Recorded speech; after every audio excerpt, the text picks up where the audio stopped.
আমাদের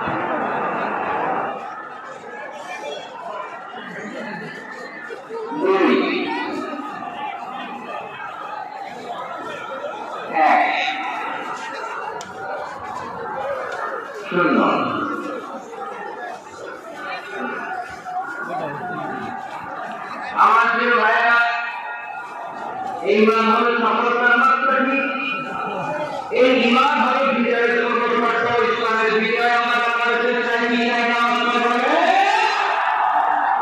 রাব্বুল আলামিন বলেন ওয়ালা তাহিনু ওয়ালা তাহজানু ওয়া আনতুমুল আ'লাউনা ইন কুনতুম মুমিনিন। তোমরা চিন্তিত হয় না, ভেঙে পড়ো না, হতাশ হয় না, চিন্তিত হয় না, তোমাদের বিজয় হবে যদি তোমরা মুমিন হও। আপনারা কি অত্যাচার আল্লাহ জুলুম থেকে ভয় পান? নবীদের উপর অত্যাচার ছিল কি ছিল না? সাহাবাদের উপর ছিল কি ছিল না? এজন্য কোনো অত্যাচার, হুমকি, ধামকি, জেল, জরিমানা, হুমকিকে তালিবানের